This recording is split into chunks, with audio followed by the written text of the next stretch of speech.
Hello and welcome to Sophia Kamau's kitchen. Today I am going to show you how to make the best samosa recipe, and this is the beef samosa. It's a sellout recipe and you are sure going to love it.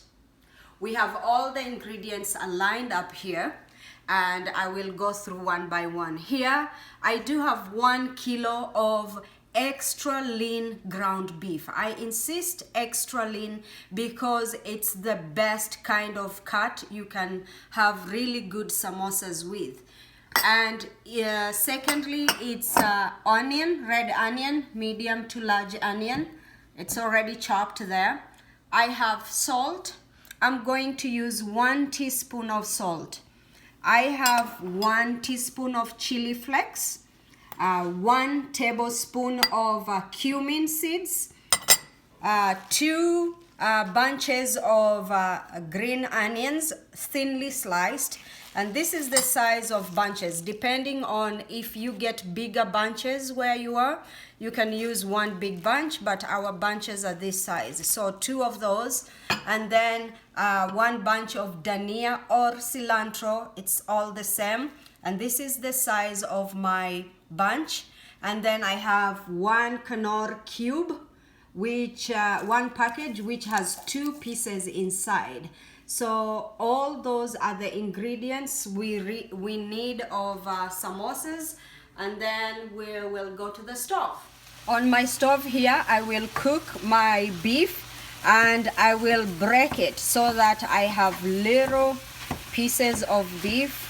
I'll keep on doing like this until all are broken, and at the first stage what I will do is to remember to add salt because I like cooking food with salt from the beginning. I will have a teaspoon of salt, and that's a teaspoon. I will put just a teaspoon for now, and then according to someone's taste you adjust later.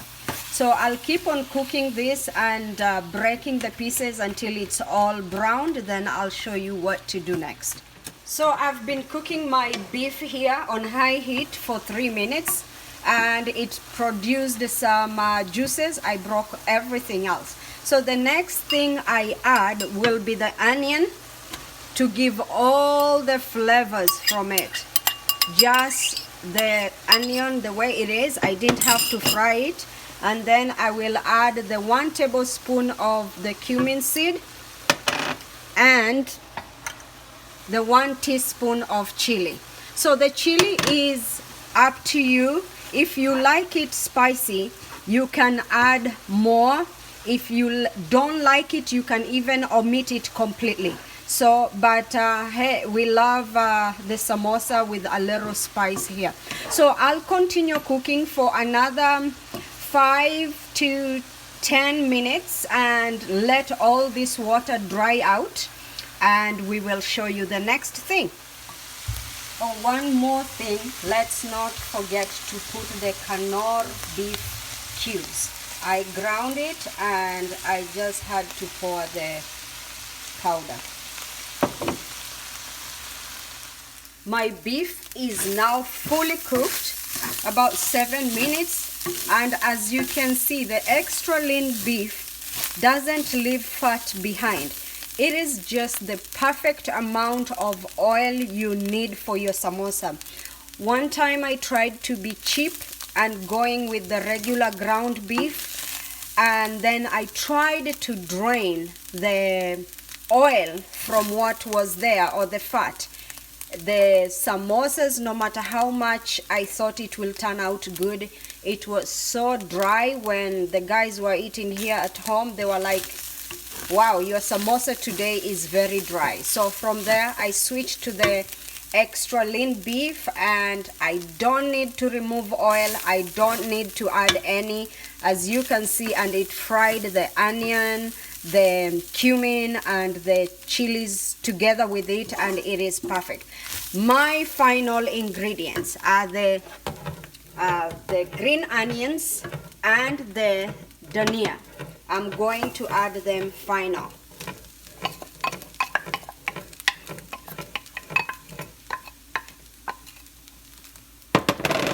and this one too.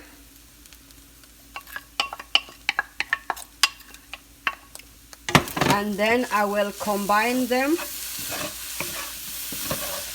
And then after combining, look how this looks really beautiful.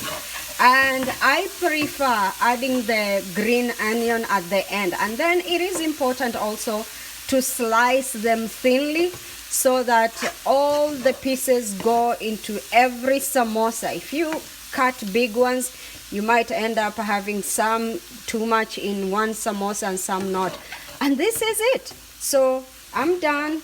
It smells good. The salt, the knorr cube makes it perfect, because if you put too much salt and then you have the knorr cube, it will be too salty, but that was good enough. So I'm going to let it cool down and move to part 2. That is the dough making. In part 2 of the samosa making, I'm going to show you how to do the pastry. Here we do have 2 cups of all-purpose flour. I will use a 1/4 teaspoon of salt just to flavor the dough, a little extra for rolling, and I will use 2 teaspoons of oil and 1 cup of water. I'll bring my container to a lower surface. I will add a 1/4 teaspoon of salt and 2 teaspoons of oil. And then now I'll go ahead and add the water and make my dough. And I'll continue like this until my dough is ready, and I'll finish the water here. Done. My dough is now perfectly done. Every measurement I gave you was perfect, and it is really good. It bounces back. That the consistency is good. So I'm going to flour my surface here and then have it ready for rolling, but I'll have to divide this dough to 6 balls. I know my pan because it's a big pan, so I'll make 6. Otherwise, depending on the size of your pan, you might make them smaller or bigger. So mine I'll divide to 6 equal parts. You just try and estimate 6 equal parts. We will fold this into a ball. Practice makes perfect. I'll keep it there. I think this is a little too big. I'll steal some and put it there. You just pull the dough in like that. And you have it there. This one too the same. So my 6 dough balls are here. I try as much to get them of equal size. So for a very beginner, a person starting, you can do 2 at a time, or you do 3 and 3. I think 3 will still be manageable for a beginner. So I will add flour to my surface and flatten the ball to make it a flat disc, or even flatter than that, and that's good enough for now. I'll do the second one and the third one. So what I'm trying to do here is to make them of the same size. You can't be really perfect, but you do your best to make them of the same size. Make sure your surface is well floured, otherwise they will be sticking. So I'm adding a little bit, not too much. Okay, so my first disc is there. I will add oil and spread with my other hand. And then I'll do the second one. This one I will stretch a little bit so that it's almost same size as that one. I'll put the second one on top and try to level it with the other one. The same process, adding oil. You can also add a little flour. it also helps even better to separate them. The third one, I am not gonna add anything. So the challenge here is trying to roll them together at the same time and to have equal size. My trick is you can pinch a little bit around the edges so that they will all stick together when you are rolling, and you will have a chance of having really equal sizes. I'll add a little flour again, and this is now time to roll all three together. I will roll in circular motion. See, mine is rotating as I'm rolling. I know how to take the rolling pin so that they roll. If you can't, you just rotate it around and go like that. So what you want here is to roll until you get the size of your pan. And then I will rotate it this way and make it as big as you can to be the same size as your pan. Now here I see mine is almost the size of the pan. You don't want to make it too big than the pan, but same size as your pan. One thing I forgot to mention you have to do is to put your pan on the stove and put the stove on, because by the time you finish here it will be heating up, and you put it on medium high. You don't want it being too hot. It will cook this like a chapati, but you just want it to dry it a little bit. My 2 sets are already done. Now I'm gonna carry them to the stove. I will take the first one, just flip it over my end and do it there. The pan should be warm enough, not too hot. So there, my dough is perfectly the size of my pan, and I will just wait patiently until it looks dried out, and then I will flip it to the other side for a little while, and the first set is done. And then we'll do the same with the next one. But I'll have to show you how it looks when the first side is done.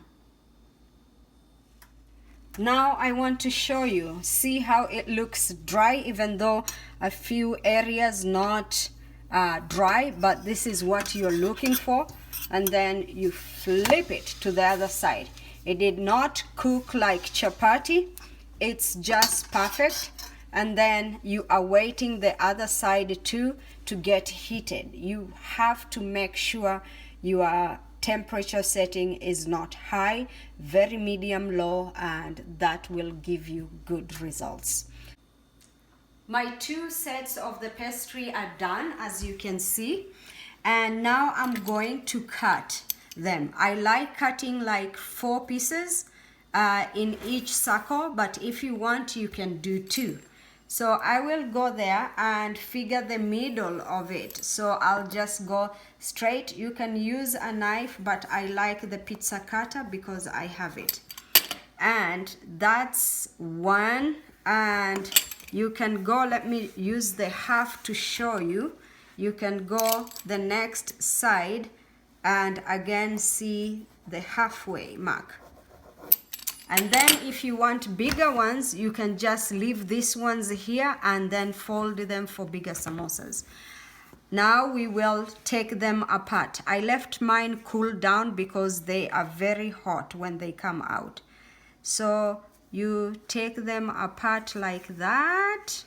See, look at that. And as you're taking them apart, you make sure you have a place to put them, otherwise they will dry. Okay, that one, that's another one. I'll go with this one. I figured out it is easier once you cut them, other than struggling from the edges here to separate. But when you cut, then it's easy to separate. And then you go and you leave them to cool a little bit. But if you have tough hands, you can go ahead and do it.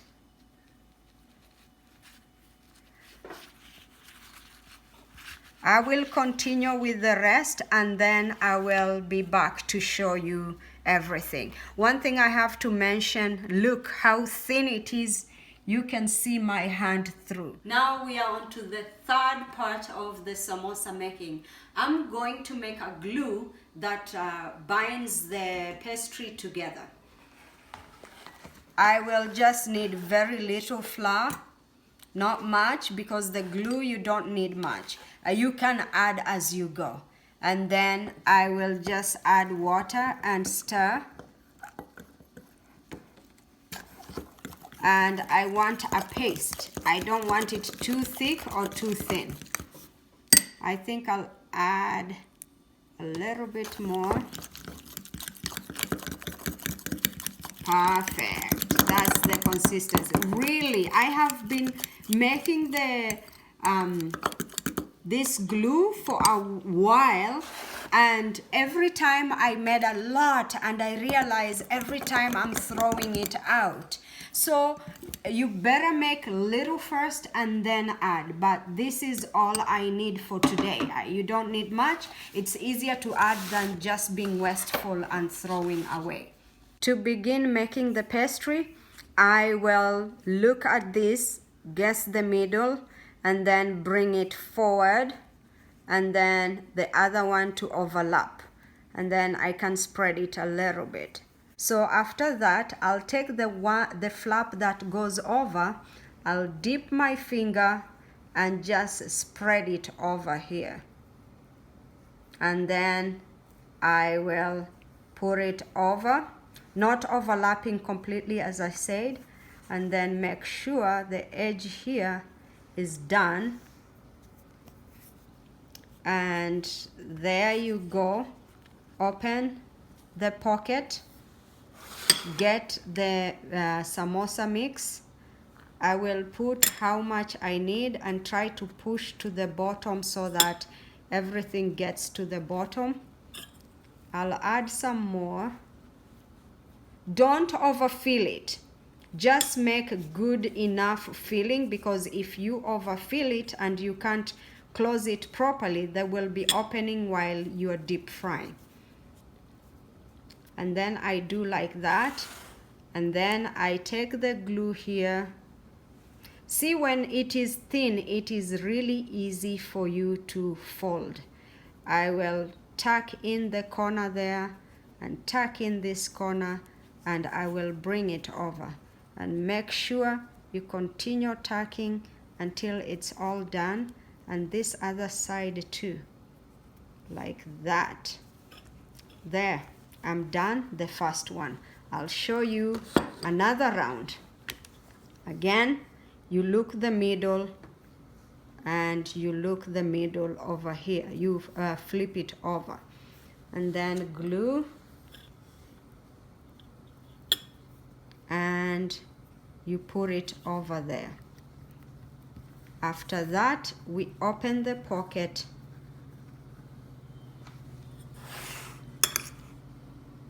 we fill it, and making sure it's going to the bottom. Another one, and this is good enough for me. I will put it here, tuck it in. If you can handle it on the surface is better. If you can't, for the beginner, you do it on the surface here, it will be easier for you. And then you glue that way, make sure the corners are tucked in, and then you flip over. So you have seen how I have done the two, and I will continue. And then meanwhile, when I know I am almost ready to go and do the frying, I will put my oil on the stove and heat it, and we will come back after this. My samosas are ready. I just wanted a few today, so they're there. And my oil was already heating, and now I'm going to drop one at a time into the oil. I will take like this. For a beginner, again, as I'm showing for beginners, you will put it here and drop with that so that you don't burn yourself. I will take another one or even two until you fill your pot. I'll take another one more and put it there. And so I will do those 4. I could do 5, 6 at a time, but that is good enough for now so that you are not having too many to deal with. And now I will now flip it on the other side. You don't want to let it just cook too much. You can flip twice in either side, and yeah, you get, because the filling is already cooked, so you just want to get the pastry cooked through. I will continue like this, and then I'll come back to show you how they all look like. Now my samosas are done. It didn't take me much, as long as the oil was ready and you just deep fry them. The other pastry that I have left over, I just cover this like this, and I will put it in the freezer. And if you don't want to put in the freezer, you can even deep fry that pastry and enjoy like chips. But it really stores very well in the freezer. I have done it many times and it comes out perfect.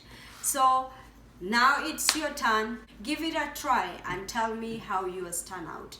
And then practice makes perfect. Do not give up. Just keep trying until you get it right. Until we see you next time. Bye.